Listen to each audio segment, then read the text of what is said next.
Demek tuğanlar, mınake innama amvalukum ve avladukum fitne. Mal düğünü bu bizden paydabızga kaçan işteydi.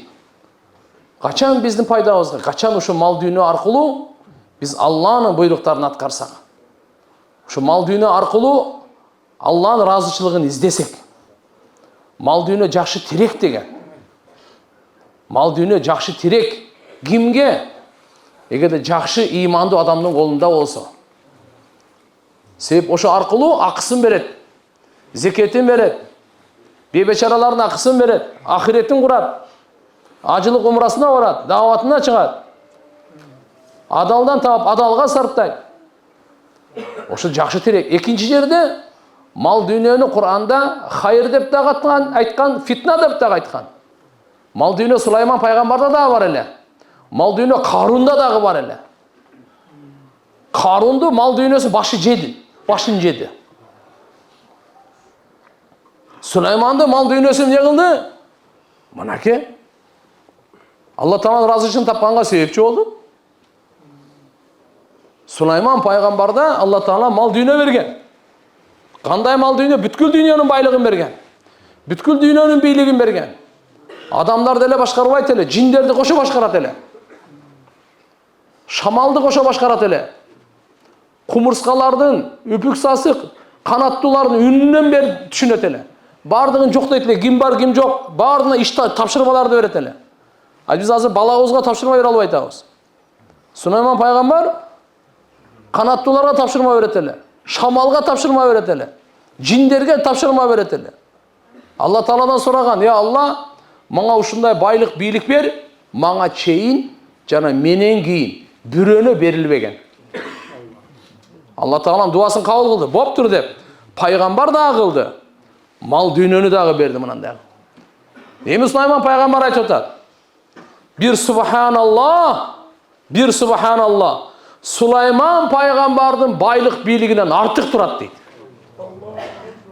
Bir subhanallah. Bir subhanallah. Bu байлык бийлигиңиз bu дүйнөдө отурумдук. Subhanallah'ın soğuğu tübölüktü. Tübölüktü. Siz bir subhanallah deseniz bu sizden ajıramayt. Sizden ayalыңыз, ата-энеңиz, бала-чакаңыз, досуңуз, байлыгыңыз, ден соолугуңуз бардыгы ажырайт. Даже siz жашоодон дагы ажырайсыз. Денеден дагы ажырайт. Жан дүйнө денеден ажырай турган күн бар. Бирок subhanallah sizden ажырабайт. Sizden калып калбайт эч качан. Бул түбөлүктү сиз менен калат. Эч ким буну урдай албайт. Эч ким буну жулуп албайт. Алла Таала мындай берген bir subhanallah. Сулайман пайгамбар айтып атат: "Ушунча байлык бул Алла Тааламдын айкөлдүгүнөн берилди. Лия булуани ашкур ам акфур." Сулайман пайгамбарды Алла Кур'анда келтирип атат. Кыямат күнгө чейин инсандардан мындай бай болбойт, мындай бий болбойт. Эң байлык, бийликтин туу чокусунда Сулайман пайгамбар болгон. Не деп атат? Ушунча байлык, бийликти Алла мага берди, мени сынаш үчүн дейт. Мени бактылуу кылыш үчүн деген жок.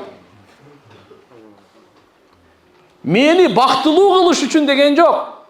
Сиздин акчаңыз өзүңүзгө буйурсун, алтыныңыз буйурсун, мансабыңыз буйурсун, дүнүйөңүз буйурсун. Буйурсун.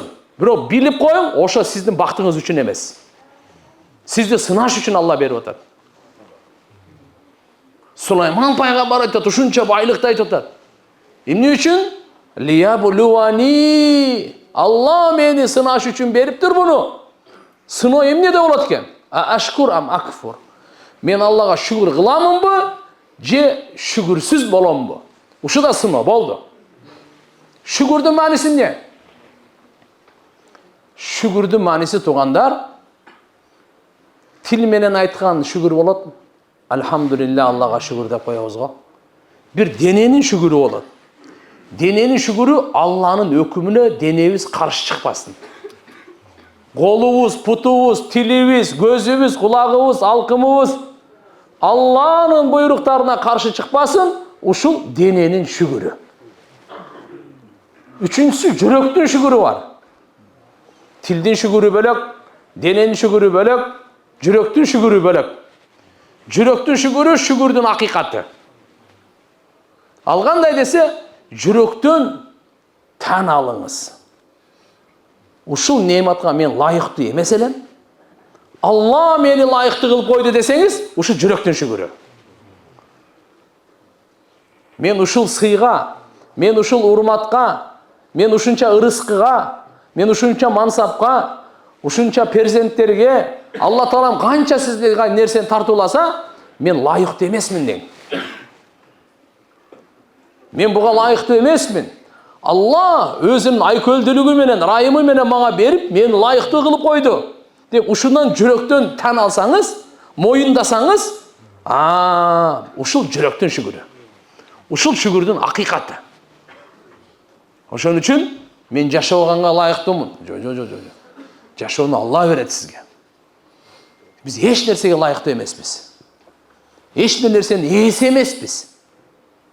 Жан да биздики эмес, дене да биздики эмес. Берилген, тартууланган. Сизге бизге бир тамчы суу элек. Каяктан көз таап алдың сен? Базардан сатып алдыңбы? Жүрөктү ким коюп койду? Сого турган жүрөктү. Канды алмаштыра турган жүрөктү. Боор бөйрөктөрдү ким салды го бардыгына? Биз эч бир нерсебиз жок. Ошон үчүн адам өлгөндө айтабыз: "Инна лилла ва инна илайхи ражиун." Биз Аллага таандыкпыз. Аллага кайтып барабыз. Ал эмес мен дагы деген сөз да.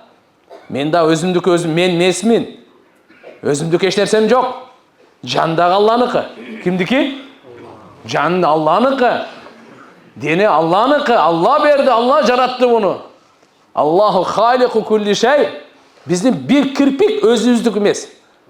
Бир жерден таап алып бирөө берген эмес. Бир кирпик бардыгын жараткан Алла субханаху ва таала өзүнүн айкөлдүүлүгү, райымы менен тартуулаган. Жоктан бар кылган. Жок элек, жок. Совсем жок деген сөздү билесизби? Жок элек биз. Ушунча нерсени Алла Таалам берип койду, алхамдулилlah. Ошон үчүн мынакей шүгүр деген, мынакей тилден шүгүр кылат экенбиз, дене менен шүгүр кылат экенбиз, жүрөк менен шүгүр кылат экенбиз. Тилдин шүгүрү дайым Аллага мактоо айтып жүрөлү. Аллахумма лакал хамд ва лака шүкр. Аллахумма лакал хамд ва лака шүкр. Ар бир неmatка Аллага мактоо, Аллага шүгүр болсун. Бүгүнкү жашоого Аллага мактоо, Аллага шүгүр болсун. Бүгүнкү ден соолукка Аллага мактоо, Аллага шүгүр болсун. Бүгүнкү ырыскыга Аллага мактоо, Аллага шүгүр болсун. Ар бирине. Бүгүн түнгө жеттик. Иман менен жеттик. Аллага шүгүр, Аллага мактоо болсун. Иман менен таң аттырсаңыз, Аллага мактоо, Аллага шүгүр болсун. Алланын нематтары чексиз. Күнөө кылбасаңыз, Аллага шүгүр кылыңыз. Алла Таалага намаз окуп, итаат кылсаңыз, зикир кылсаңыз, Аллага шүгүр кылыңыз. Экөө тең шүгүргө муктаж. Бүгүн Кур'ан ачтыңызбы? Кур'ан ачкан болсоңуз, сиз бактылуу адамсыз. Сиздин көзүңүз бактылуу, тилиңиз бактылуу. Алланын назарындасыз, Алланын райымындасыз, Алланын колдосундасыз. Ким кайсы күнү Кур'ан ачкан болсо, бул Алланын нематы, бул шүгүргө муктаж. Шүгүргө муктаж. Тофик, жакшылык ишти кылганга тофиктин берилүүсү Алланын тарабынан болот. Жаман иштен сактаганга Алланын жардамы менен гана болот. Эч ким эч кандай күнөөдөн сактана албайт Алланын жардамысыз. Эч ким эч кандай ибадат кыла албайт Алла Тааланын тофигисиз. Бир субханалла деген Алланын тофиги менен, бир сажда Алланын тофиги менен. Туугандар, бүгүн күнөө кылган жокпузбу? Аллага шүгүр деп жатайлы. Бүгүн мен алдаган жокмун, уурдаган жокмун, арам ишке барган жокмун, текеберленген жокмун, көрө албастык кылган жокмун, бирөөнү ушактаган жокмун, бирөөгө жала жапкан жокмун. Аллага алхамдулилла деп жатайлы. Мына Хазрет Али разияллаху анху айткан, кайсы күнү күнөө кылбасаңыз, ошол күн сиздин айтыңыз деген. Ошо майрамыңыз. Күнөө кылбаган күн сиздин майрамыңыз. Ошон үчүн шүгүр туугандар. Til menen dagı şükür. Dene menen dagı şükür. Jürek menen dagı şükür. Süleyman paygambar aytып атат, Allah Taala ушунча байлык бийликти берди мага, мени сынаш үчүн мен шүгүрлүү инсан боломбу же шүгүрсүзбү? Шүгүр кыламбы же кылбаймынбы? Мына сыноо ушул жерде турат. Шүгүрсүздүк шайтандын кол салуусунун жыйынтыгы болот. Шайтан ант ичкен. Я Алла, пенделерин алдынан, артынан, оң жак, сол жагынан азгырам, жыйынтыгында көпчүлүгүн шүгүрсүз табасың деген. Шүгүрсүздүк. Ошон үчүн Алла Субханаху ва Таалага чексиз шүгүрлөр болсун ар бир демибизге. Көз ачып жумган Алланын неаматы. Зара чыккан Алланын неаматы. Жүрөгүңүз жакшы согуп, үйдө уктап атасыз, Алланын неаматы. Алланын неаматын кадырлайлы, барктайлы. Шүгүр кылсак эки пайда болот. Биринчиси неаматты көбөйтүп берет, экинчиси ошого сооп берет. Сооп да берилет. Неамат көбөйтүлүп да берилет. Ла ин шакартум ла азиданнакум. Эгер силер шүгүр кылсаңар, мен силерге неаматтарымды көбөйтүп бере берем деген. Мынакей туугандар. Ушундай утуктары бар экен. Шүгүр кылсак, неамат көбөйөт экен. Шүгүр кылсак, сооп берилет экен. Пайгамбарларды Алла Таала мактаган. Шакиран ли ан'уми. Ибрахим пайгамбарды Алла мактаган. Алланын неаматтарына өтө шүгүр кылган киши бул дейт. Карачы. Алла Таала Муса пайгамбарды өзү менен сүйлөшкөнгө тандады. Тауратты берди. Анан не деди? Ва кум минаш шакирин. Эй Муса, эми шүгүр кылчылардан болгон деди. Сулайман пайгамбардын атасы Дауд пайгамбар. Ал дагы падыша болгон. Пайгамбар дагы болгон. Дауд пайгамбар. Дауд пайгамбарга Алла Таала айтып атат: "Амалу ала Дауда шукра ва қалилун мин ибади аш-шакур." Эй Даудтун үй бүлөсү, силер шүгүрдү амал кылып алгыла. Шүгүр кылганды эмне кылып алгыла дейт? Амал бул. Шүгүр кылган амал. Давачылар ол 5 амал деп айтып жүрөт го. Бул жерде Алла Таала эмне дейт? Шүгүрдү амал кылгыла деп атат. "Амалу ала Дауда шукра." Бирок Алла Таала айтып атат, арызданып атат. "Ва қалилун мин ибади аш-шакур." Бирок мен пенделердин арасына шүгүр кылуучулар өтө аз дейт. Дейт? Өтө аз дейт. Пенделеринден шүгүр кылуучулары аз дейт. Мынакей карачы. Шүгүрсүз көп болот экен. Шүгүр аз болот экен. Өзү имандуулар аз болот, имансыздар көп болот. Насаат кабыл алгандар аз болот, насаат кабыл албагандар көп болот. Бейишке киргендер аз, дозокко киргендер көп болот. Бактылуулар аз болот. Тазалар аз болот. Ыпластар көп болот, бактысыздар көп болот. Сиз аздын катарына киргиңиз келеби же көптүн катарына киргиңиз келеби? Мынакей туугандар. Ошон үчүн Алла Субхана ва Таала Куранда аз деп айтып койгон. Субханалла. Бейишке киргизгенде бейиш толбой калат экен. Алла дагы махлуктарды жаратат экен, тияк элечи. Ошо менен бейишти киргизип толтурсат экен. Дозок ашыгы менен. Дозок ашыгы менен. Аллахым баарыбызды дозоктун отунан сактасын. Баарыбызга Алла Таалам бейишин насип кылсын. Демек шүгүрдө кетип аттык эле. Мынакей туугандар, Сулайман пайгамбар айтып атат: "Эми Сулайман пайгамбардын дуасын угуңуз." Сулайман пайгамбар бир жолу аскерлери менен Алланын жолунда кетип атса, бир кумурскалар талада экен да. Бирөөсү айтып атат: кумурскалар, ийиңерге тез киргиле. Сулайман пайгамбар аскерлери менен келатат. Билбестен белиңерди бырчалап койбосун. Белиңерди сындыр салбасын дейт. Сулайман пайгамбар узакта келаткан ошо кумурсканын үнүн укту. Кумурсканын үнүн укту. Элестетсеңиз, кандай күч берген кулакка. Ошонун үнүн укканы, плюс түшүнгөнү. Куранда кумурска деген сүрө бар. 114 сүрө бар. Ошонун бир сүрөнүн аты эмне экен? Suratun Naml құмырсқа.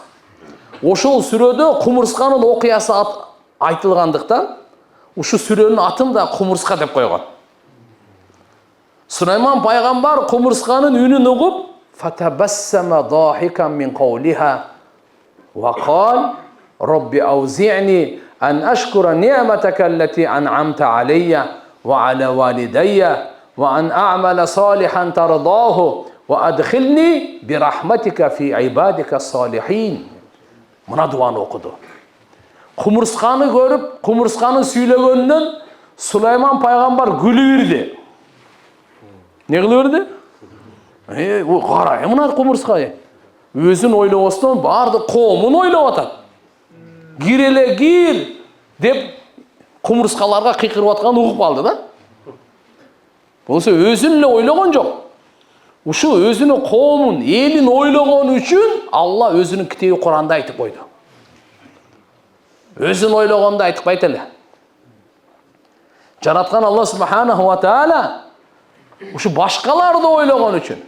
Ошон үчүн биз сиз пайгамбарыбыз Мухаммад алейхиссалам үммөтүбүз, пайгамбарыбыз өзүнүн эле бейишин ойлогонго келген эмес. Бүткүл адамзаттын бейишин, бүткүл адамзаттын ыйманын, бүткүл адамзаттын бактылуулугун ошон үчүн келген. Biz Muhammed Aleyhisselam'ın ümmeti katarı, biz özümüzden beyişimiz oylabıyla, bütün adam zattın beyişini oylayla. Uşular men жалгыз эле мен бейишке кирейин эмес, баарыбыз кирейли. Жалгыз эле мен бактылуу болоюн эмес, баарыбыз бактылуу болойлу. Жалгыз эле мен ыймандуу жашабай, баарыбыз ыймандуу жашайлы. Баарыбыз күнөөнү таштайлы. Баарыбыз Алла Таалага ибадат кылайлы. Мынакей Баарыбыз Кур'ан окуп, жүрөгүбүздү, кабырыбызды нурлайлы. Баарыбыз сүннөткө бекем болуп, хидаяттын нуруна бөлөнөйлү. Баарыбыз. Кумурска, бир кумурска, башка кумурскаларды ойлогон үчүн Алла Кур'анда айтып койду, карачы. Болсо кумурска эмне ал? Ибрахим пайгамбар ошол жерде анан дуа кылды. Сулайман пайгамбар. Мындай деп дуа кылды. О Роббум, мага товфик бер деди. Awzi'ni degeni tevfik ber. Жосы жүрөгүмө илхам сал деген сөз. Не дегени? О жараткан Алла, мага тевфик бер, сен мага тартуулаган неаматка шүгүр кылганга. Ата-энеме берген неаматтарыңа шүгүр кылганга. Ушуга тевфик бер мага деп. Алладан тевфик сураш керек экен. Шүгүрдү ким кылат? Кимге Алла жардам берсе кылат. Kimge Allah жардам берсе şükür kılganга, ошол kılat. Ошон үчүн пайгамбарыбыз бизге үйрөткөн, буйрук берген. Силер her bir namazdan кийин Алла Тааладан şükürгө жардам сурагыла деген. Не дейт? Şükürгө жардам сураш керек экен. Алла Тааладан şükürгө жардам сураш керек экен. Муаз ибн Жабал радıyallahu anhu, мен деген сахаба. Пайгамбарыбыз саллаллаху алейхи ва саллям айтып атат: "Ey Muaz, мен сени жакшы көрөмүн" дейт. Карачы. Даражасын караңыз. Биз баарыбыз пайгамбарыбызды жакшы көрөбүз деп айтып атабыз.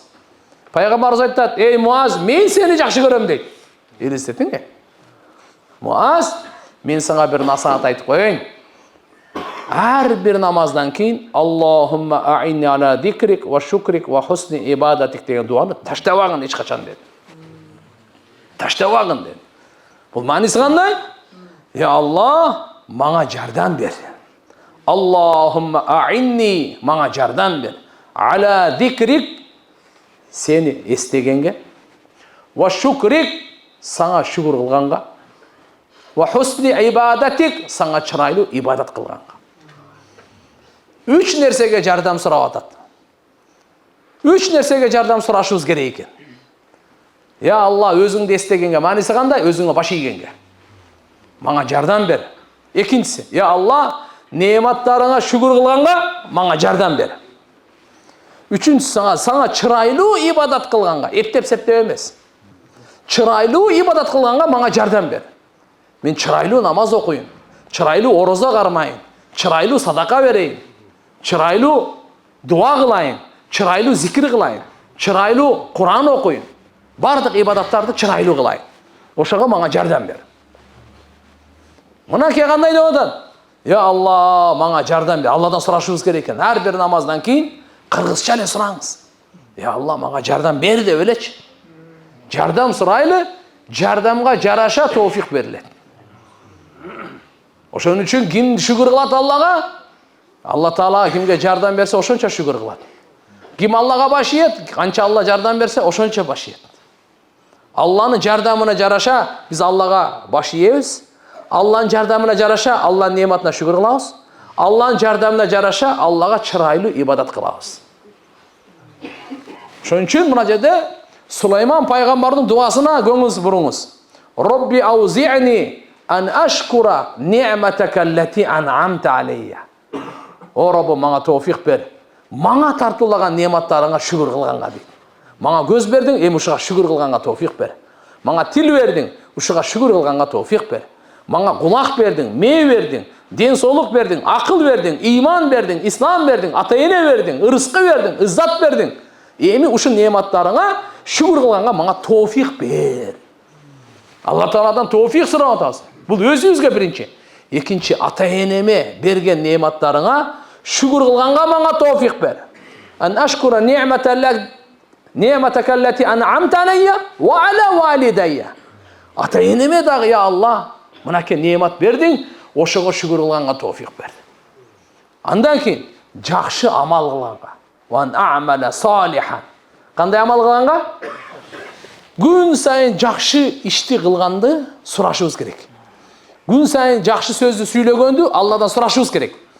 Күн сайын жакшыны каалаганды, жакшылыкты каалаганды, жакшы иштерди кылганды, жакшы ойлогонду, жакшы ниет кылганды, жакшы жүргөндү күн сайын сурашыбыз керек экен.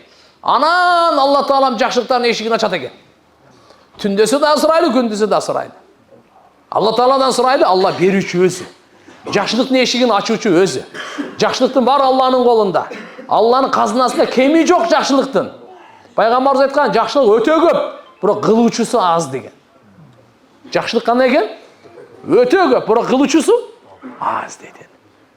Толтура жакшылык экен да. Ниет менен эле жакшылыкты кырып алсак болот. Ниет менен эле. Аллаху акбар. Кадам-кадам жакшылыктар. Бирок Алла товфик берсе, ошого көңүл бурат экенсин. Алла товфик бербесе, унутуп калат экенсин. Же көңүл бурбай өтүп кете берет экен. Жакшылыктар келип кеткенде эле арыктай болуп ага берет экен. Бирок пайкабай эле, эчтеке кылбай эле дүйнөдөн өтүп кете берет экенбиз. Бул шайтандын азгыруусу да. Унуттуруп коет да. Шайтандын азгыруусу, унуттуруп коет. Демек туугандар, Алла субханаху ва тааладан биз жардам сурайлы, Алланын жардамына муктажбыз. Жараткан Алла субханаху ва тааладын жардамына биз баарыбыз муктажбыз туган. Ошон үчүн мынакей Аллахумма а'инни ала зикрик ва шукрик ва хусни ибадатик. Чырайлуу ибадат кылганга жардам сурап атабыз. Жакшы амал кылганга Алладан жардам сурайлы. Бирок жакшы амал жетиштүү эмес. Жакшы сөз сүйлөдүңүз, адилеттүү сөз сүйлөдүңүз, чырайлуу сөз сүйлөдүңүз, жумшак сөз сүйлөдүңүз, жылуу сөз сүйлөдүңүз, пайдалуу сөз сүйлөдүңүз, жакшы иш кылдыңыз, жакшы амал кылдыңыз, бул жетиштүү эмес экен. Эмне десе? Мындай дейт. Алланын разычылыгы коштосо, анан кабыл болот экен. Ошо жакшы сөзүңүздүн максаты эмне? Алланын разычылыгы. Жакшы амалыңыздын максаты эмне? Алланын разычылыгы. Ана эми нормально. Болбосо жакшы ишти кыла бересиз, аныңыз кабыл болбойт. 1000 адамга тамак бересиз. Макулбу? 1000 ажылык кыласыз, 1000 ажылык кыла албайсыз го, эми 1000 умра кыласыз деп коюнчу. Өмүр бою байлыгыңызды, малыңызды, мүлкүңүздү, диниңизди, сабагыңызды бересиз. Эгерде максатыңыз Алланын разычылыгы эмес болсо, ушунун бардыгы бекер. Бардыгы бекер. Өмүр бою кылган жакшылыктардын бардыгы бекер. Бирөөсүн Алла кабыл кылбайт, ишенип коюң. Өмүр бою тахажжуд окудуңуз. Бир тахажжуд каза кылган жоксуз. Өмүр бою даватка чыктыңыз. Өмүр бою Куран окудуңуз. Өмүр бою зикирде жүрдүңүз. Максат Алланын разычылыгы болбосо, бардыгы бекер. Ошон үчүн ар бир жакшы сөзүмдүн артында, ар бир Адал bir сомды сарптаганымдын артында, ар бир жакшы амалымдын артында ихлас коштосун. Ихлас түртүп жүрсүн ошон үчүн. Не кылып жүрсүн? Ихлас түртүп жүрсүн. Ихлас. Алла Таала ошону карайт экен. Кур'ан-ы Каримде аят келет да. Жакшы түшүнүп алайлы. Аллади халакал маут вал хаят лиябулувакум айюкум ахсану амала. Алла Субханаху ва Таала өлүм менен жашоону жаратты силерди сынаш үчүн, силердин кимиңер эң чырайлуу амал кыласыңар. Котормосу ушундай. Аль-Фудайл ибн Ияд рахматулла алейх ахсану амала эң чырайлуу амал дегендин чечмелеп берген эмне экен? Асваб, ахлас. Эң чырайлуу амал деген эки нерсе экен. Туура болсун, калыс болсун. Туура качан болот? Пайгамбардын сүннөтүндө болсо болот. Калыс качан болот? Калыс Алланын ыраазычылыгы үчүн болсо болот. Любой амалда эки шарт бар. Кабыл болуш үчүн. Биринчиси пайгамбардын сүннөтүнө ылайык келсин. Экинчиси калыс Алла үчүн болсун. Эгерде пайгамбар сүннөтүнө ылайыктуу амал кылдыңыз, бирок Алла үчүн болбоду, кабыл эмес. Тескерисинче, Алла үчүн кылдыңыз, бирок пайгамбар сүннөтүнө ылайык болбой калды, кабыл эмес. Демек, Алла Тааланын алдында биздин амалыбыз кабыл болуш үчүн эки нерсе керек экен. Пайгамбардын сүннөтүнө дал келсин, экинчиси ошол калыс Алланын ыраазычылыгы үчүн болсун. Эгерде мисалы намаз окудук, пайгамбарыбыз көрсөткөндөй окуган жокпузбу? Ихлас менен окуңуз. Бирок пайгамбарыбыздын көрсөткөнүндөй эмес. Пайгамбарыбыз айтканда мындай деп: "Соллу кама раайтумуни усалли". Силер мен кандай намаз окусам, кудду ошондой намаз окугула. Силер мен намаз окуп жатканымды көрүп турганыңардай намаз окугула. Пайгамбарыбыздын буйругу. Пайгамбарыбыз кандай намаз окуганды үйрөтүп кетти. Эми андан башкача кылып окусак, калыс Алланын ыраазычылыгы үчүн да окуй берин, өмүр бою кабыл болбойт. Ошон үчүн пайгамбарыбыз Мухаммад алейхиссалам кандай кылган деген суроо дайыма биздин алдыбызда туруш керек. Пайгамбарыбыз кантип орозо кармаган? Пайгамбарыбыз кантип ата-энесин сыйлаган? Пайгамбар саллаллаху алейхи ва саллям ата-эне сыйлоо боюнча эмне деп айткан? Үй бүлө бала чака боюнча эмне деп айткан? Бардык тиричиликке калтырган эмес да. Ажылыгы кандай? Демек туган амал кабыл болуш үчүн эки шарт: бири пайгамбардын сүннөтүнө ылайыктуу келиш керек, экинчиси ошол калыс Алланын ыраазычылыгы үчүн болуш керек. Ушул азыркы аятта Сулайман пайгамбар дуа кылып аткан аятта не деп атат? Робби аузи'ни ан ашкура ни'матака аллати ан'амта алейя ва аля валидайя ва ан а'мала салихан тардаху. Сен разы болгон жакшы амалды кылганга тоофик бер. Жакшы амалды кылганга деп эле токтотуп койбоңуз. Кошуп коюңуз. Сен разы болгон. Ya Allah, ошо жакшы амал, сен разы болгон жакшы амалды кылайын да мен. Андан кийин акыркысы ва адхилни би рахматик фи ибадика салихин. Жана мени, я Allah, киргизгин, кошуп койгон. Өзүңдүн райымдуулугу менен салих пенделериндин катарына. Салих пенделер, пайгамбарлар, сахабалар, олиялардын катарына кошкун мени. Түз жүргөн, таза жүргөн, туура жүргөн, оңолгон адамдардын катарына кошкун мени. Шайтандагандардын катарына эмес, дозокко бара тургандардын катарында эмес, көпкөн, кутургандардын катарына эмес, күнөөдөн башы чыкпагандардын катарына эмес, шайтандын досторунун катарына эмес, дүнүйөнүн кулу, напсинин кулу болгондордун катарына эмес, кимдин катарына? Салихин. Оңолгондордун катарына, көзү оңолгон, ниети оңолгон, кулагы оңолгон, колу буту оңолгон, жашоосу оңолгон, мамилеси оңолгон, ишеними оңолгон, ибадаты оңолгон, ошондой пенделериндин катарына кошкун деп сурап атат. Карачы. Ва адхилни би рахматик. Ошо өзүңдүн райымың менен кошуп кой. Мен ага лайыкмын, эмесмин мен? Лайык эмесмин. Бирок өзүңдүн райымыңда мен үмүтүм бар. Я Allah, райымың менен мени ошого кошуп койгон дейт. Алланын райымын сурайлы тугандар. Алланын райымы пайгамбарыбыз айтты: бирөөңөр дагы өзүңөрдүн амалыңар менен дейишке кире албайсыңар. Бирок Алланын райымы менен киресиңер деди. Пайгамбарыбыздан сахабалар сурашты: "Я Расулалла, сиз дагыбы?" деди эле. Пайгамбарыбыз: "Мен дагы" деди. Мен дагы. Карачы. Болмаса адам заттын ең мықты амал қылған Мұхаммад Расулулла. Мен дағы, бирок Алланын райымы мени жаап қалған деді. Мына. Алла бейішке кіргізет, райымы менен кіргізет, біліп қойыңыз. Алла кимди бейішке кіргізсе, райымы менен кіргізет. Райымы менен кіргізет. Ошон үчүн Алла Субханаху ва Тааладан дайыма райым сурайлы. Дайыма райым сурайлы Алла Таала бизге райым кылсын Алла. Демек, мына дуаны біз жаттап алайлы. Сулайман пайғамбардың дуасы. Алла Тааладан тауфиқ сұрайлы.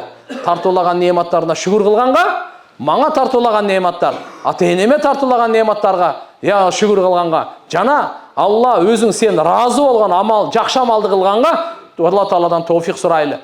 Жана, я Алла бізді, мени өзіңдің ұшы салих пенделеріңдің қатарына қошып қой, райымдылығың менен деп сұрап қойылы. Райымдылығың менен мені жақшы адамдардың қатарына қош дейді. Жақшы адамдар менен берге бейішке кіргіз дейді. Жақшы адамға шерик қыл дейді. Қараңыз туған, чөйре барғы бардық әлі туған. Мұнда екенде, пайғамбар саллаллаху алейхи ва саллям бір жерде бізге үйретіп кеткенде, 4 нәрседен пана тілегелер деген. Я Алла, ұшы құтырта тұрған байлықтан мені сақта. Башқа бәле болып келе тұрған баладан сақта. Қарылықтан бұрда қары түбіре тұрған аялдан сақта. Қу достан сақта. Екі көзі мені қарап тұрат, жүрегі аңдып тұрат. Жақшылығымды жашырат, жамандығымды жайылтат. Ушындай достан сақта деп пайғамбарымыз дуа қылғанда. Біз ем білбейткен бізді, кімнің пешенесінде не бар? Мені оңды, башқаларды оңды. Мені ушыларды оңға себепчі қылып қой. Мені бұзба. Башқаларды бұза тұрғандардан қылба. Мен, я Алла, тура жол тауычылардан қыл, тура жолға салушылардан қыл. Адашқандардан қылба. Башқаларды адаштырушылардан қылба. Алладан сұрай тұрған нәрселер кен. Алладан сұрай тұрған нәрселер кен тоғанда. Мұна ке пайғамбарлар сұрап, үйретіп, көрсетіп қойды бізде. Емнені сұраш керек дейді. Қарачым не деп отыр? Я Алла, құтырта тұрған байлықтан сақта. Байлық болсын, бірақ бізде құтыртпасында. Ошо байлық арқылы ахиретті құрып алайлы. Байлық арқылы Алла Таалам мүмкіншіліктерінің бардығын ахиретіңде құрыш үшін берген дейді да.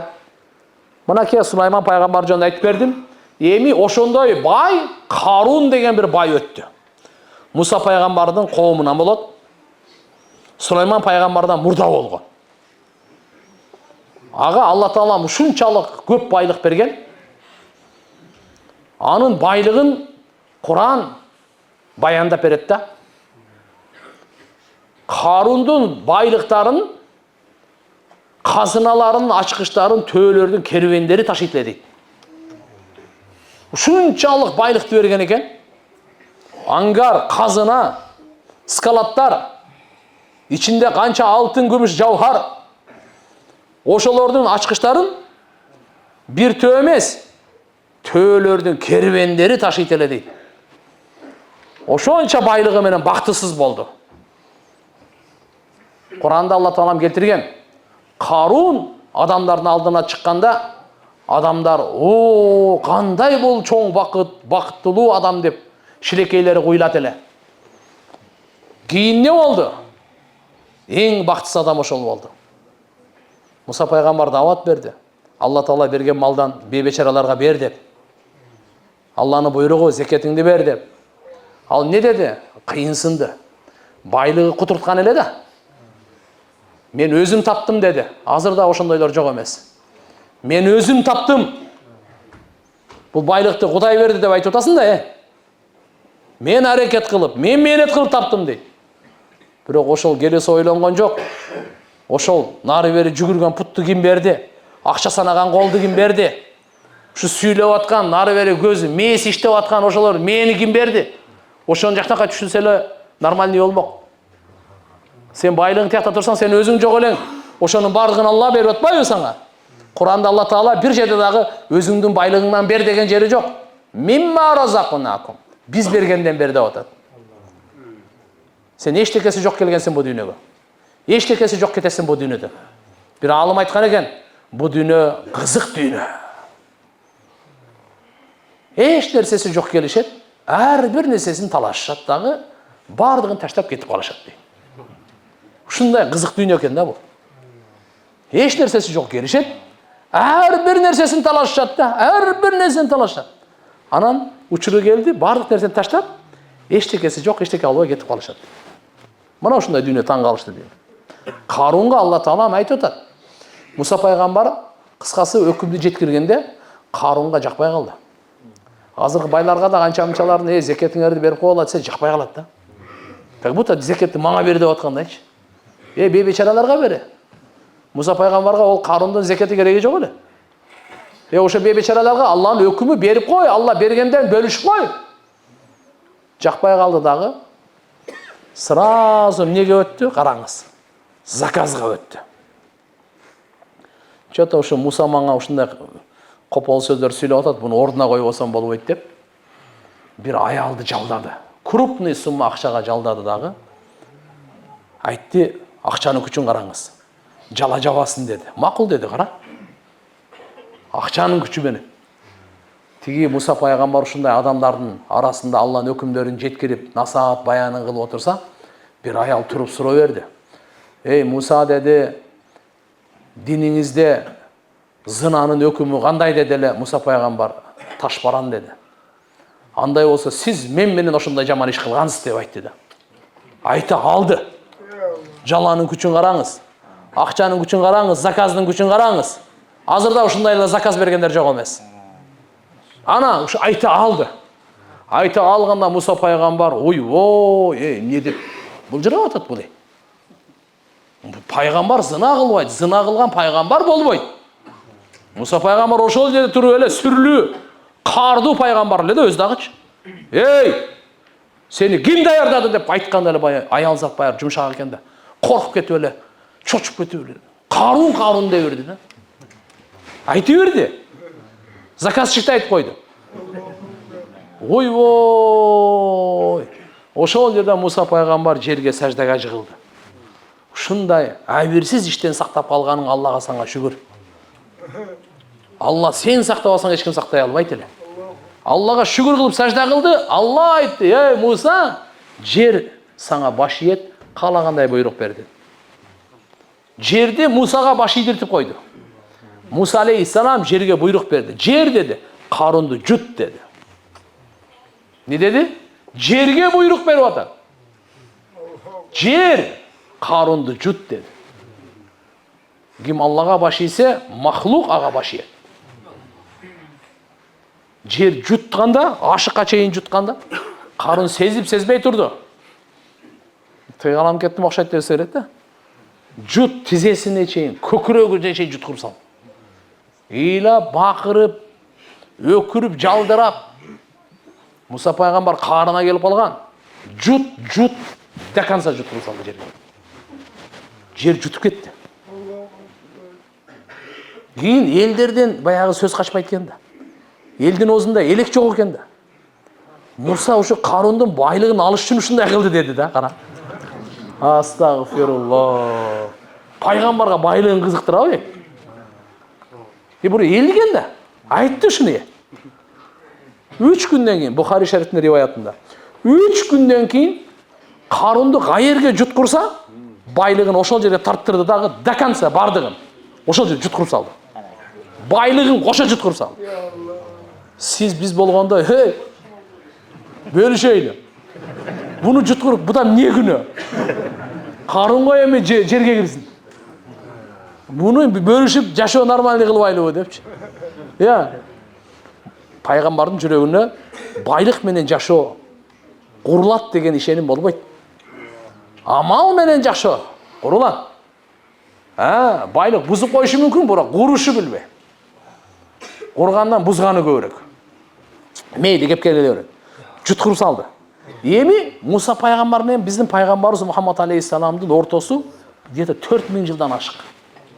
Канча жылдан ашык? 4000 жылдан ашык. Пайгамбарыбыз келди, айтып атат. Мындай деп атат. Карунду дагы деле жер соруп баратат деди. Канча жылдан бери, кыямат күнгө чейин жер сорот деди. Мына азыр шамал кирбей калса өлүп калайсыздар го мына силер мештиңерде. Елестетсем, жер сорғанда не болады? Қаяқта дем жетеді, қаяқта? Мына азапты қара. Ошончо Құранда айтқан, кейбірлерін суға чөктіріп, кейбірлерге жерге сордыртып, кейбірлерді шамал менен, кейбірлерін асмандағы жамғыр менен талқалағанбыз дейді. Бұның бардығы сауақ. Адам баласына Алла ақыл берді, жакшынакай насаат беріп атат, көкпеттік қылба. Сен пайғамбарға қарсы шығып, текеберлік қылба. Жөн инсан болып жаша, болбосо Алланын азабы катуу. Эгерде жакшынакай инсан болсоң, Алланын райымы чеги жок. Кутурсаң, Алланын азабы кармаганда жаман. Чыкпай каласың ошо ойдон. Инна роббика лашадид. Алла субханаху ва инна батша роббика лашадид. Сен роббыңдын кармаганы катуу дейт. Алла бир кармаса ошону бүттү экен да. Андан кийин кеч.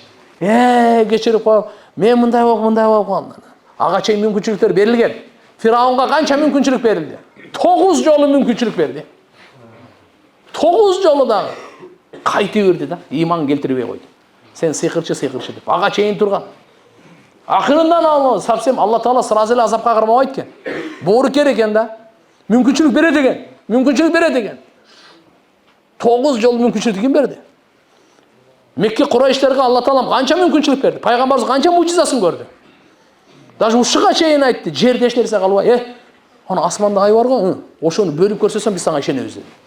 Иман келтиребиз деди. Точно, болду. Аллага дуа кылды. Алла субханаху ва таала пайгамбарыбыздын колу менен асмандагы айды экиге бөлүп койду. Асмандагы айды учуп барбай эле ошол жерден эле. Эки жактан бардыгы көрүшкөн. Анан кайра ой, мына сыйкырды кара депчи. Ошо окшогондорго эми азап келбесе качан келет анан? Мейли башка жакка өтпөйлү тургандар. Пайгамбарлар асыл заттар, таза заттар, үлгү заттар. Акыркы пайгамбар Мухаммад алейхиссалам бүткүл адам затты куткаруу үчүн келген, ааламдын райымы. Биз пайгамбарыбызды жакындан таанайлы, жакындан таанышайлы, пайгамбарыбызды жакшы көрүп жашайлы, сүннөтүн бекем кармап жашайлы. Ошо Карунга Алла Таала эми Курандагы насааты, кыямат күнгө чейин адамдар Куран окуйт, кыямат күнгө чейин үммөткө адамдарга сабак болсун деп койду. Не деди? Мындай деди. وابتغ فيما آتاك الله الدار الآخرة ولا تنسى نصيبك من الدنيا وأحسن كما أحسن الله إليك. Allah sana берген нерседен ахиретинди куруп ал деди мына. Карунга түшүрдү. Бирок бизге тиешелүү. Карун бир адам. Куранды кыямат күнгө чейин окуйт адамдар. Кыямат күнгө чейин Алланын китебинде айтып атат. وابتغ فيما آتاك الله الدار الآخرة. Allah sana берген нерседен ахиретиңди куруп ал. Алла байлык берди, кутуруш үчүн берген жок, ишенип коюң. Күнөө кылыш үчүн берген жок, ишенип коюң. Шайтанга дос болуш үчүн берген жок. Байлыкты Алла сизге берди, ахиретиңизди куруш үчүн. Кааласаңыз куруп алың, кааласаңыз талкалап алың. Сиздин ишиңиз. Бүгүн ыктыяр сизде, тандоо сизде, амал кылуу мүмкүнчүлүгү сизде. Эсеп китеп жок, эртеге эсеп бар, амал жок. Эртеге тандоо бүтөт. Тандоо бүткөндөн кийин өкүнүп калбаң. Кап мындай кылып албапмын, мындай кылып албапмын деп. Алла Таала бүгүн берди бизге байлыкты, ахиретти куруш үчүн. Түшүнөлү, ахиретти куруш үчүн берди. Ден соолукту берди, ахиретти куруш үчүн. Амандыкты берди, ахиретти куруш үчүн. Ырыскыны берип атат, ахиретти куруш үчүн. Жашоону берип атат, ахиретти куруш үчүн. Жараткан Алла Таала берген, Куранда өзү айтып атат. Албетте, дүйнөдө үлүшүңдү унутпа. Кандай Алла сага жакшылык кылды, сен да адамдарга жакшылык кылып кой деп. Мынакей Карун кандай бай өткөн. Демек туугандар, байлык бул Алланын сыноосу. Эгерде буну биз Алланын өкүмүнө иштетсек, Алла Тааланын буйруктарын аткарганга ушу байлык бизге жардам берип турса, анда бул жакшы нерсе. Бул жакшы нерсе. Эгерде Кудай сактасын, бизди кутуртуп атса, анда бул жаман нерсе. Ошон үчүн Алладан сураганда байлыктын мынандай деп сурайын. Я Алла, өзүңө баш ийгенге жардам бере турган байлык бер. Кандай деп? Я Алла, өзүңө баш ийгенге жардам бере турган байлык бер. Кутурта турган байлыктан сакта. Кутурта турган байлыктан сакта. Жараткан Алла Таала барыбызга товфик берсин. Пайгамбарыбыз Мухаммад алейхиссалам жанды кайка иштетиш керек? Жан дүйнөнү кайда иштетиш керек? Мал дүйнөнү кайда иштеш керек? Ушунун жолун айтканга келген. Кайсын жерге иштетебиз, канча иштетебиз, качан иштетебиз. Ушунун жолун баяндаганга келген. Чтоб биздин мал дүйнөбүз дагы, жан дүйнөбүз дагы аманат. Аллахтын тарабынан берилген немат дагы аманат дагы. Нематка шүгүр кылайлы, аманатка кыянат кылбайлы. Жараткан Алла субхана ва таала эртеги жан дүйнөдөн дагы сурайт, мал дүйнөдөн дагы сурайт. Экөө 5 суроо бар. Ушунун экөөсү малга тиешелүү, экөө жанга тиешелүү. Бирөө илимге тиешелүү. 5 суроого жооп бермейинче бир адамдын бир кадам шак кыла албайт. Атабыз да ошо 5 суроого жооп берет, апабыз да ошо 5 суроого жооп берет. Өзүбүз дагы, аялыбыз дагы, балдарыбыз дагы бардык адам ошо 5 суроого жооп берет. Бир туугандарыбыз да 5 суроого жооп берет. Ошо 5 суроону тез айтып коюңуз ага. Билип алсын, билбей кетип калбасын. Билбей кетип калбасын. 5 суроо кайсы? Биринчи Алла Таалам өмүрдөн сурайт экен. Мен сага өмүр бердим. Кайда өткөрдүң? Кайда өткөрдүң? Өмүрдү Алла берет. Эми бергенден кийин сураганга акысы жокпу? Акысы бар. Акысы бар. Экинчиси, жаштыкты кайда сарптадың? Жаштык өмүрдүн ичинде бир бөлүк. Бирок өзгөчөлөп туруп жаштыкты сурап атат. Себеп жашында, мынакей жаштар отурат. Адам жашында ибадат көй болсо, чынчыл болсо, күнөөдөн сактанганга аракет кылса, Аллаху акбар. Бул совсем башкача экен да бул. Жашында бузулган жаман бузулат. Жашында оңолгон өтө башка болгон. Жаштагыдай неме ибадат кыла албайт азыр. Аксакалдар каяктан ибадат кылат андай. Жаш кез баары жаш кез экен да. Кызуу кандуулук бардыгын жетип аткан. Напсыны кармай турган болсо, булар утту да. Арамдан эле өзүн сактаса, булар утту да. Куранга, ибадатка, илимге кирсе, булар утту да. 2 суроо болду? Да, 2. Кайдан акча таптың деген суроо болот. Кайсы жол менен таптың? Кайсы жол менен таптың? Кайсы жол менен таап кийиндиң? Кайсы жол менен таап үй салдың? Кайсы жол менен таап машина айдадың? Кайсы жол менен таап үй бүлө бала чакаңды багып атасың? Акчаны кайдан таптың деген суроо бар. Байлыкка байланыштуу. 4-үнчүсү, ушу таптың го, таптың, адалдан таапсың. Молодец. Эми ушул тапканыңды кайда сарптадың деген суроо бар. Кандай бар экен? Кайдан таптың, кайда сарптадың? Экөө өзүнчө суроо. Ар бирибиз ушу суроого даярданайлы. Эртеги Алла Таала азыр мейли мен адамга отчет бербейм, адамга суроо жооп бербейм, бирок Аллага жооп бересиз. Алла Таала, Алла субхана ва таала биз кыямат күндү жоопту дүйнө кылган. Жооп бере турган дүйнө кылган. Өзү сурак алат, өзү жооп, биз жооп беребиз. Мына туугандар мынакей, 4 болду. Өмүрдөн, жаштыктан, мал дүйнөнү кайдан таптың? Мал дүйнөнү кайда сарптадың? Бардыгын айтып коюңуз. Эртег айтпасын, мага айтпай койдуң, мен билбей эле келип калыптым ахиретке дебесин. Мынакей 4. Кайдан таптың, кайда сарптадың? 5-инчиси, билгениңе жараша канча амал кылдың? Арам адалды билет элең, ошого жараша канча амал кылдың деген суроо бар. Аллахым ошол сурак күндөрү бизди шерменде кылбасын. Ошол сурак күндөрү Алла Таалам сурагыбызды жеңил кылсын. Алла Таалам биздин сурагыбызга көз жумуп эле иманга жетиштүү болуп эле киргизип жүрсүн бейишке. Амин. Ошончо туугандар, иншалла, мына нерсе бар нерсе биздеги. Кабырда 3 суроо, кыяматтагы 5 суроо. 8 суроо болот. Канча? Кабырда 3 суроо, Робуң ким, диниң кайсы, пайгамбарың ким. Ушуну бардыгына жеткирип айтып коелу. Кыямат күнү 5 суроо. Кабырда 3 суроо. 8 суроо болду, бүттү. Ким 8 суроого таяр болсо бактылуу болду да. Бул дагы пайгамбарыбыз сизге, бизге алхамдулилла Алланын мээримин жеткирди да. Суроолорду бербей коюп тиякта сурасам эмне болот элек? Заранее алдын ала айтып койду бизге. Мына суроолор эле болот, болду, башка болбойт. Калган спокойный бияктан. Мына бизге жеңилдик берди. Ошого Алла Таалам баарыбызга даярдык көргөнгө Алла Таалам жардам берсин. Амин. Эми туугандар, мына касиеттүү Рамазан айы келатат. Ушуну жакшы күтүп алайлы. Пайгамбар саллаллаху алейхи ва саллям мынакей Рамазан айы биринчи түшүнүп алыңыз. Бул 12 айдын төрөсү. Алла Таала алдында бұл Рамазан айдың қадыры өте чоң.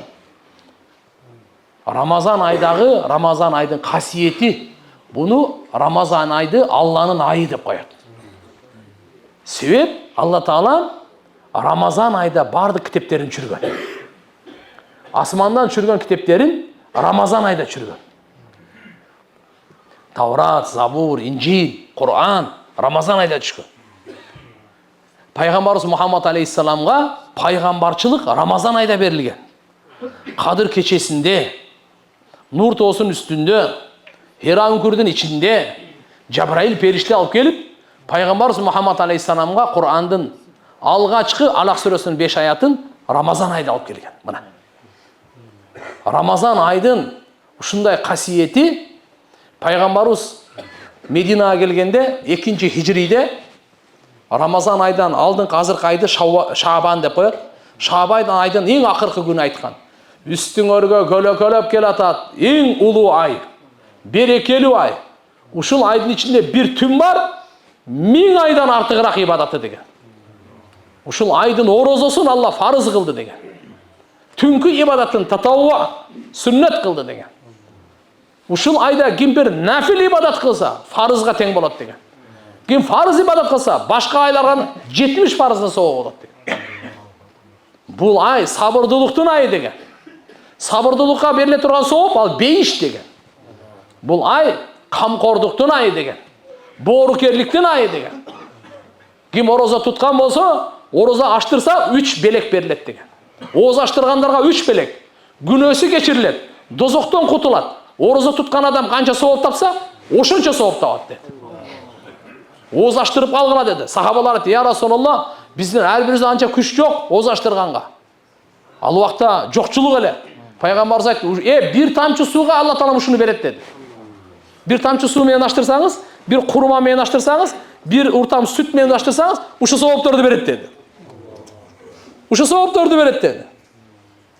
Бұл айда 4 нәрсені көбейткіле деді. Еко менен Алланы разы қыласыңар, еко сілердің мұқтаждыңар, сілерге керек деді. Еко қайсы десе, ла иляха иллаллах, астағфирулла, ушу менен робыңарды разы қыласыңар деді. Еко сілердің қажетіңер қайсы? Бейішке кіру деді. 4-сі дозоқтан құтылу деді. Я Алла, мені бейішкене кіргіз болды. Мені дозоқтан сақтады. Еко тең мен қажетім. Дозоқтан құтылу, бейішке кіру. Мынандай қасиетті ай келетады. Бұл қасиетті айда Рамазан айдың айы көрінеді қой. Айы көрінер замат Алла бейіштің ешіктерін аштыртады. Асмандың ешіктерін аштыртады. Жақшылықтың ешіктерін аштыртады. Бейіштің ешіктері Рамазан ай бүткенге чейін бүрі жауылбайды. Дозоқтың ешігін бардығын жаптырады. Бүткенге чейін бүрі де ашылбайды. Шайтан адам атауыздың дұшманы. Әрбіреуіздің дұшманымыз. Бірінші жана ақырқы инсандың дұшманы шайтан кишенделеді. Рамазан айдың урматына кишенделеді. Башқа 11 ай кишенсіз азғырады. Рамазан айда кишенделеді, чынжырланады, қамалады. Не үшін? Алла Тағала бізге мүмкіншілік беріп отады. Шайтандың азғырусы менен Аллаға жақшы жақындай албай қалдың. Жақшы даярдан албай қалдың ақиретке. Еми даярдан ал. Еми Алла менен мамилең оңдап ал. Еми ақиретіңді құрып ал. Аллаға жақындап құп ибадат қылып ал. Күнәлеріңе тоба қылып ал. Шайтандың азғырусы менен бүткіл дүниядағы азырқы бұзықылықтар бардығы шайтандың азғырусы менен. Шайтанды Алла кишендеп беріп атады бізге. Шанс беріп атады. Мүмкіншілік беріп атады. Ақиретті құра тұрған ай Рамазан айы. Дүниені құра тұрған ай Рамазан айы. Рамазан айы ұшында қасиетті ай. Кеп Рамазан айдың, Алла қараңыз, 11 айдың орозасын Алла фарыз қылған жоқ. Ушыл айдың орозасын Алла Тағала фарыз қылды. Ушыл айдың орозасын, именно Рамазан айдың орозасы. Башқа айдың орозасы фарыз емес. Рамазан айдың қасиеті өсінші, орозаның қасиеті өсінші. Рамазан айдың қасиеті мұнаке. Кім ороза қармаса, таң атқандан күн батқанға чейін 70.000 періште сіз үшін дуа қылады. Bir perişte емес, 7 perişte емес, 70 perişte емес, 70.000 perişte siz için Allah Taala'dan günahınızın geçirilmesini сұрайды. İstiğfar kılады. Алла субханаху ва тағала именно ошо Рамазан айдын түнүн бизге сизге белек кылып, сүннөт кылып берип койду. Тарави намаз. 40 саждасы бар. 20 рекет намаз бар. 40 сажда. Сажда кылганда пенде Аллага эң жакын болгон учуру саждада. 40 сажда менен Аллага өзүнө жакындатып атат. Намазга бизди бекемдеп атат. Чтоб кийинки 11 ай намазды таштабай окуп жүрсүн деп. 40 саждасы менен 20 рекет намазды бир окуганда 6 саат, 7-8 саат, азы дегенде 1-2 саат окуп, мынакей намазга бизге көндүрүп атат. Намаз окуп аткан учурда күнөө кыла аласызбы же кыла албайсызбы? Каяктан? Намаз күнөөдөн сактайт деген Куранда айтат. Намаз күнөөдөн сактайт деп. Эми караңыз. Кээ бир адамдар айтып калат, бул намазды эле окутат, күнөөдөн тыйылбай эле жүрөт го деп. Ошондойлорго алымдар жооп берет. Хотя бы намаз окуп аткан учурда күнөө кылбай эле турат да, туурабы? Көрдүңбү дейт. Намазды эле көбөйтсө, ана жакта күнөөгө убакыт уже жок. Күнөө кылганга убакыт жок. Намаздын таасири, нуру калган сааттарга. 1 саат намаз окусаңыз, 24 сааттын ичинде, же 2 саат намаз окусаңыз, ушунун нуручу сиздинчи калган өмүрүңүзгө да тиет, кабырыңызга да жетет. Ахиретиңизге да түбөлүктүү жетет. Намазга бекем болойлу, бекем. Намазга кеткен убакта ичиңиз тарыланбасын. Ушу дүкөнгө отурушум менен мен бияктан бир 50-500 сомдон кур калдым да дебең. Сиз алхамдулилла намазыңызга жараша жашооңуз оңолот. Намазыңызга жараша сизге тиякта сыйланат. Намазыңызга жараша күнөөдөн сак болосуз, апат баледен сак болосуз. Ошон үчүн намазга бекем кылыш үчүн Алла Таала мынакей 40 саждалуу 20 рекет намаз берип атат. 20 рекет намаз берип атат. Жөнөкөй эмес булар. Ар бир саждага 1500 сооп аласыз. Канча сооп алат экенсиз? 1500 сооп аласыз. Ар бир саждага. Күндүзү Рамазан айдын, түндөсү, либойунда сажда кылып 1500 сооп аласыз. Бейиштен даракты кирет. Дарактын чоңдугу 700 жылдык сапар ат менен чапсаңыз. Бардык Рамазан айдын берекесинде. Кайсы айдын берекесинде? Алланын райымы жашырган. Саарлык ичкендерге пайгамбарыбыз дуа кылган. Алланын райымы жай турган учур деди.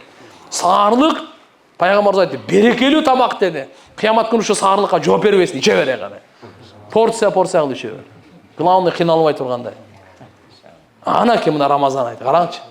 Ооз ачар учурунда өзгөчө дуа кабыл болот.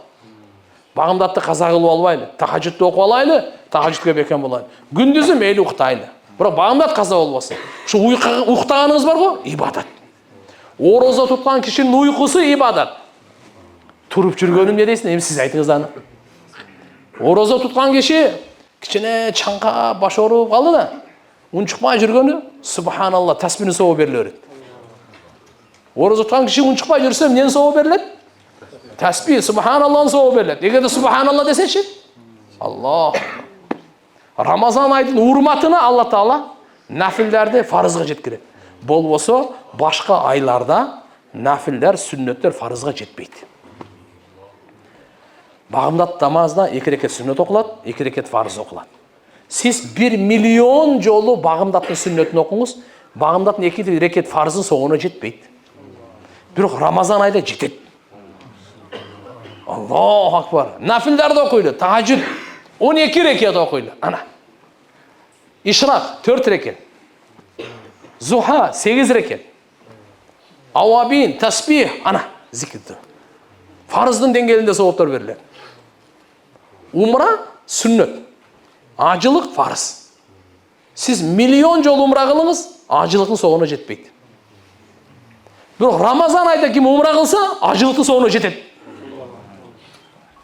Пайгамбарыбыз айткан, ким Рамазан айда умра кылса, ажылыкка тең соо барат деди. Рамазан айдын урматынан Алла умраны ажылыкка тең кылып койду. Bundan da укмушун айтайынбы? Пайгамбарыбыз айтты, ким Рамазан айы умра кылса, мен менен чоң ажылыктын соогун алат деди. Мен менен чогуу ажылык кылгандын соогун алат деди. Болбосо жетиш мүмкүн эмес эле. Рамазан айдагы нафилдер, сүннөттөр фарызга жетип атса, ошондой кылып туруп Алла ошо деңгээлде соопту берип атса, фарыздарга карата фарыздарды 5 убакыт намазды каза кылган болбойт. Өкүнүчтүүсү багымдатты каза кылып коюшат көбү. Сарылыкты жейт дагы уктайт, ошо ачса эле көзү күн чыгып калган, андай кылбайлы. Рамазан айдагы фарыздар 70 фарызга тең. Канчага? Кудай билет, кийинки Рамазанга барсынбы, жоксунбу. Мына былтыркы Рамазанда канча шериктер адамдар бар эле. Мына Рамазанда жок болуп калды го. Мына Рамазанга жетебиз деп эле жүргөн. Деп жаштар деле бар эле, канча тааныгандар бар. Мына туугандар. Ошон үчүн ар бир Рамазанды кадырлайлы. Пайгамбар саллаллаху алейхи ва саллям 9 жолу Рамазан орозону кармаган. Азыр ошо Рамазан айдагы орозону фарыз болгондугуна 1445 жыл болду. Канча жыл болду? 1445 жылдан бери мусулмандар Рамазан айдагы орозону кармап келатат.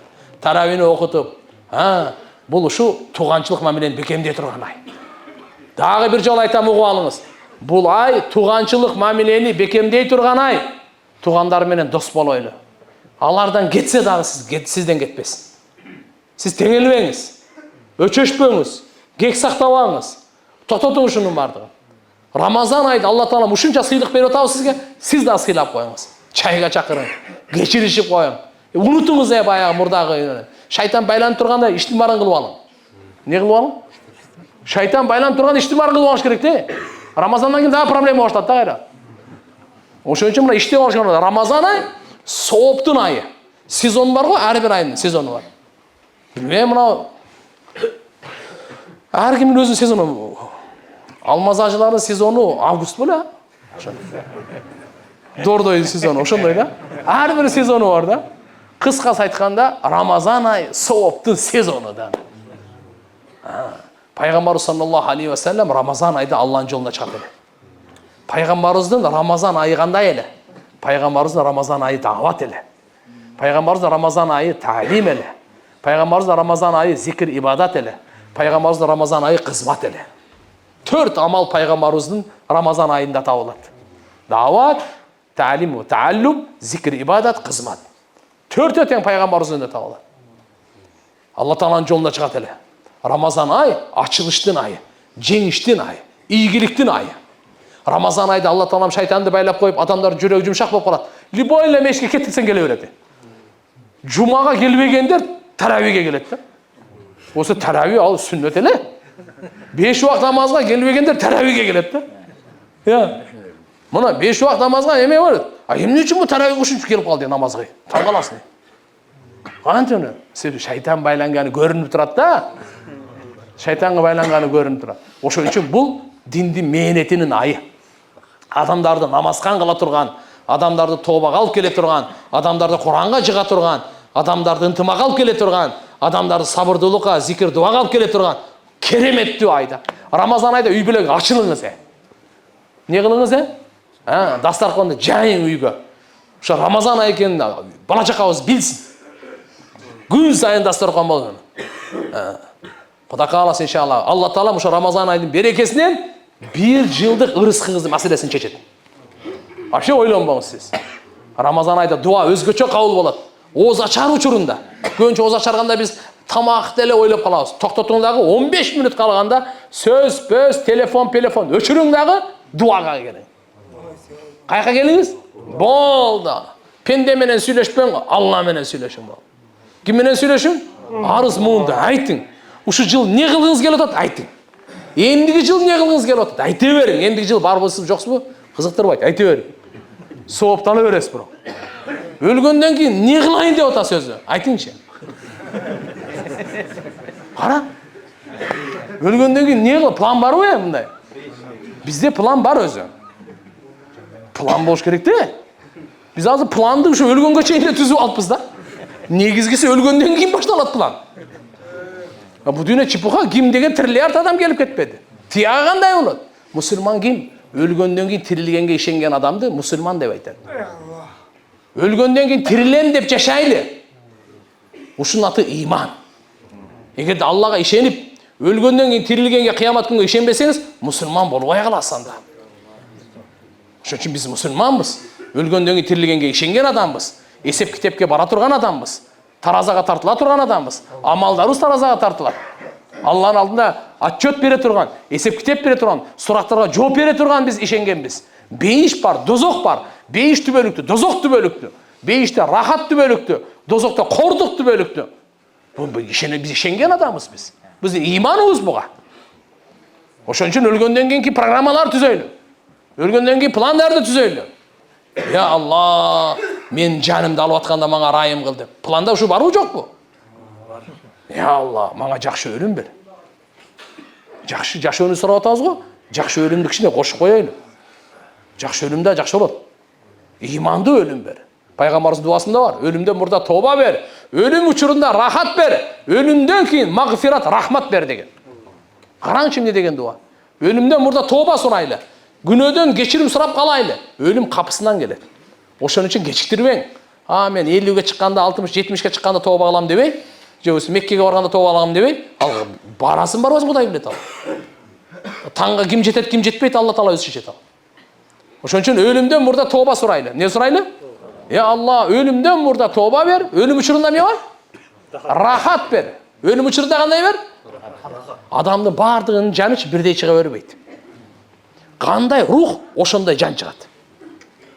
Kanday sizin ruhaniyatınız taza olsa, nurlansa, pakiza olsa, oşoga jaraşa can çıgat. Kançalık günöge batkan kir iplas bolsa, oşoga jaraşa azaptalat. Sizge bizge sırttan bilinbegeni menen, toğan bilip koyun Peygamberimiz aytkan bunu. Gebir jandar kumurska çakkanda ele çıgat. Jandar. Gebir jandar tirüle echkinin terisi sıyırgандай çıgat. Elestetip görün kanday eken. Tamaşa emes. Şehittin canı. Kumurska çakkanday. Çöpke çıkkanda gede, çöp çağa otursan, çizdi, ne oldu sen kumurska çakkan bolat go? Bilesizler mi? Kumurska çakat go, çištеп ketet go, azmaz. Oşonçalık ele oruytken da. Şehittin jandar oşonçalık bolat ya. Kanday atılıp ketse dagı, kanday kanı çıkıp ketse dagı, problema jok. Anın canı uşunday canı. Denen ne? Mına denen ne özü? Dene toprak boldu. Ruh, can, kayakta gana. Biz az bugün jandın programmasını tüzbey kaldık azыр. Ölgönden keyinki programma jok bolup kaldı bizde. Kabırda mende kanday mesele bolot? Bardığı sizdi unutup ketет. Bирөө sizdi эстебейт. Bирөө sizdin janыңızda жатпаса ма? Kabır tiyakta tursun. Bu dünýede janın çıkkanda seni kaçat bardığı. Sasып atat, korkunçlu bolup kalıptır. Gir albayım, betini açıp bayra koyulaçı. Mına yerden ele başlanat. Seni ol görgü apar elektiri, mınal жерден ele başlanat. Kança olsun gördüm. Atan juğanга girse özünün atasına juğanга girбейт. Özünün atası oşonun belinden çıkkan. Elestetip koysan mi? 40 yıl, 50 yıl yaşagan ayalın bir tün uçaktaşıp жатты koy. Ertege alып barıp görgü girgizip koyabız bunu. Püttü. Akırkı tün seniki. Жоқ, жатпайм deydi. Жата турган аялдар барбы? Ne üçün? 50 yıl sүйүшүп жашады эле. Канча балалуу болушту. Канча деген түн өткөрүштү. Bir түнгө bir saat кучактап жатпайт. Неге? Ошо эле көз, ошо эле кулак, ошо эле тил, путу, ошо ойдон эле неге? Акыйкат жок. Не жок экени? Акыйкат жок. Биз акыйкатты дене деп жүрөбүз да, акыйкат дене эмес экен. Акыйкат рух экен, жан экен. Жан барсыз, siz bağsız. Can barsız, bağsız. Can yok mu? Bağsız. Siz hiç kimge gereği yok sizde. Bugün canınız var, padişah olsanız elge gereksiz. El olsanız padişaha gereksiz. Ata olsanız bala çakağa gereksiz. Güya olsanız ayalga gereksiz. Bir tuğanga gereksiz. Dostluğa gereksiz. Can çıktı hiç kimge gerek emezsiz. Bir жерге gereksiz atı kabırstan. Oşol жерге gereksiz. Başka hiç jaka gerek emez. Mınanday günler aldığımızda var. Oşun için elhamdülillah gelinizler aram nerseni taştaylı. Şu Ramazan ayı, Tövbanın ayı. Ramazan ayı, gününü geçirile turgan ay. Kata ketpegen adam yok. Barımızda günü var. Barımızda kata var. Bırak Peygamberimiz aytkan. Eğer de Ramazan ayda günösü geçirilmese, anda kaçan geçirilet degen. Eğer de Ramazan ayda adamın günösü geçirilmese, famata anda kaçan. Kaçan anda. İyi şu Allah Teala'nın rayımı jağan, geçirimi jağan. Dozoktun ottan kutkara turgan ay gelip atsa, bu tirülerden dağı bayramı, ölüklerin dağı bayramı. Ramazan ay tirülerge ele emes, ölüklerge kanday payda eken. Gününü Allah Teala oğuz açar uçurunda milyon dozokku түшкөндү kutkarıp çıkarат. Kançanı? Amnistiya dep koydu. Mına ne dep koydu ne? Mına ne türmödөгү amnistiyаны айтып атышат элдер. Mına amnistiya dep mынаны айтат. Akırk Ramazan'ın akırk günü var go. Жалпы қаншаны шығарса ошончаны чыгарат Алла Таала. Алланың мээрими жааган. Ушул айды бесчи оюн күлкү, ушул айды bir телефон чукалап өткөрүбөйлү да.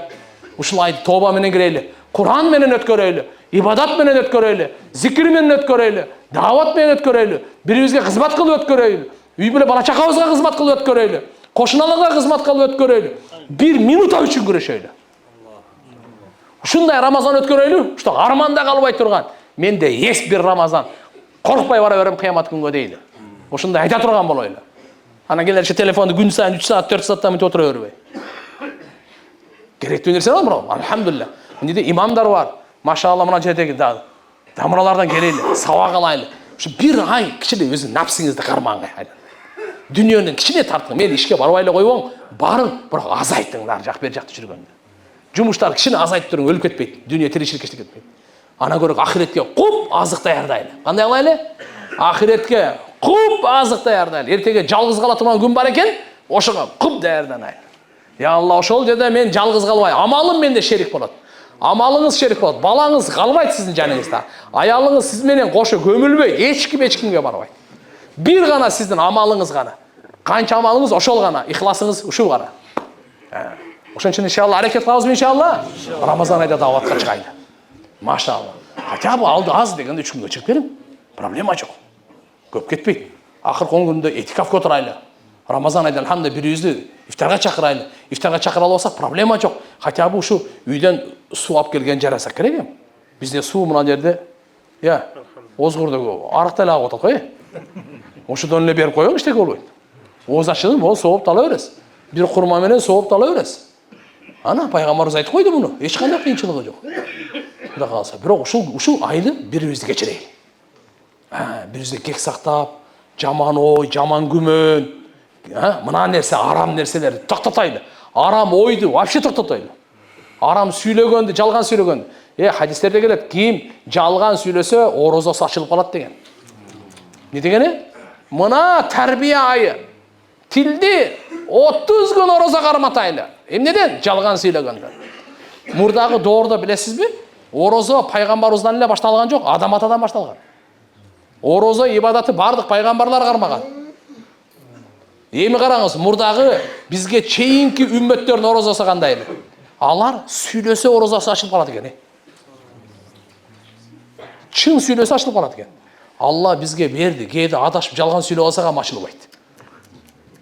Мухаммад пайгамбарыбыздын үммөтү. Аз кээ бирлер риваяттарда оозу жалган сүйлөсө ачылып калат дегеничи көпчүлүктүн ою эмес ал. Анан кандай десе угуп алыңыз. Жалган сүйлөп алса орозасы ачылбайт негизи. Бирок тиге кандай жооп беребиз хадиске десе мындай. Баягы орозонун сообага берилбейт. Орозонун акыйкатына бул жетпейт. Орозодо бериле турган улуу сыйлыктарга бул жетпейт. Буга буйрубай калат. Ошон үчүн жалган сүйлөгөндү токтотойлу вообще. Тил тат жалган сүйлөгөндү. 30 күн Кудай кааласа жалган сүйлөбөсөк, тилибиз тренировка кылат. Альхамдулилlah, шайтанга туруктуулук, то есть ага уже турушту бере алабыз. Калган 11 ай жалган сүйлөбөй жашайбыз. Мына Рамазан айдын тарбиясы. Рамазан айдын тарбиясы мынакей. 5 вакыт намазга бекем болду, 11 ай Кудай кааласа бекем болот. Рамазан айда кайрымдуулук кылып, кызмат кылып атабы? Азамат. 11 ай Алла Таала ошол сыпатты берет буга. Ошон үчүн улуу аалымдар эң жакшы иштерин Рамазан айда баштаган. Качан баштаган? Рамазан айда башталган иш аягына сөз чыгат. Жакшы план иштерди, адал бизнестерди ham айтып кое берейин. Перед Рамазан айда баштагыла. Кудай кааласа Алла Таалам Рамазандын берекесинен ишиңиз оңунан чыгат бардыгына. Бирок ошо Рамазан айды кадырлайлы, бирибизге сүйүнчүлөйлү, куттуктайлы. Бирибизге альхамдулилlah ар бир күндү минут сааты тиякта турса секундасына, минутасынан бери баалайлы. Аракет кылабызбы иншалла? Даватка да чыгып келели, таравиге да жакшы катышайлы, саарлыкты да неме кылайлы, үй бүлө бала чакага жакшы мамиле кылайлы, адалдан таап, адалга сартайлы. Аракет кылабызбы иншалла? Убакыт куптан да болуп калды окшойт. Анда Кудай кааласа иншалла бир жакшы дуа кылайлы.